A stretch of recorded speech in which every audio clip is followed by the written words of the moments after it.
Hello everyone, welcome back to my channel, welcome to a new video. আগের ভিডিওটা তোমরা যেমনটা দেখলেই যে আজকে আমরা আলিপুরদুয়ার এসেছি।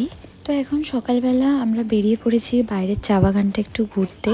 তো এই দেখতেই পাচ্ছ দূর দূরান্তে দুদিকে পুরোটাই চা বাগান, বেশ সুন্দর লাগছিল। আর সকাল থেকে বেশ সুন্দর রোদ উঠেছে, সেই জন্য পুরো ক্লিয়ার স্কাই হয়ে আছে একদম, আর বেশ সুন্দর লাগছিল। তো চা বাগানে আমরা একটু ফটো তুলতে এলাম। তো চারিদিকটা মানে রিসর্ট থেকে একটু এগিয়ে গিয়েও পুরোটাই চায়ের বাগান, মানে পুরো একদম ভেতর অবধি যাওয়া যাচ্ছে। আর হেবি সুন্দর লাগছিল এই জায়গাটা। তোমরা চাইলে দেবরানী গ্রিন রিসর্টে ঘুরে আসতে পারো, পুরোটাই কিন্তু চা বাগানে মোড়া, পুরো চা বাগান। হ্যাঁ, যাচ্ছি ছবি তুলতে।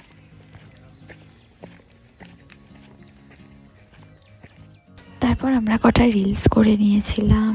আর এই যে দেখতেই পাচ্ছ এখানে আমি, মা, বাবা, রূপ সবাই রিলস করছিলাম এই জায়গাটার মধ্যে, কারণ এই জায়গাটা এত ভালো লাগছিল কি বলবো। তো তারপর আমাদের বেরোনো আছে, আজকের ট্রিপ হচ্ছে ভুটান যাব। তো সেই জন্য খুব সকাল সকাল উঠে এখানে কটার ছবি তুলে রিলস বানিয়ে নিয়ে আমরা ভুটানের পথে রওনা দিয়ে দিয়েছি। তো নেক্সট পার্ট ভুটান আসছে খুব শিগগিরই। তো এই রাস্তাটা এতটাই সুন্দর, তোমাদের সাথে শেয়ার করলাম। তো জানিও ভিডিওগুলো তোমাদের কেমন লাগছে। যদি ভালো লেগে থাকে please to like, comment, share and subscribe the rainbow palette. সবাই খুব ভালো থেকো। এই ভিডিওয়ে আমি শুধু ভুটানের গেটটা তোমাদের সাথে শেয়ার করলাম, নেক্সট পার্ট ভুটান থেকে স্টার্ট করব। তো কেমন লাগলো তোমরা জানিও।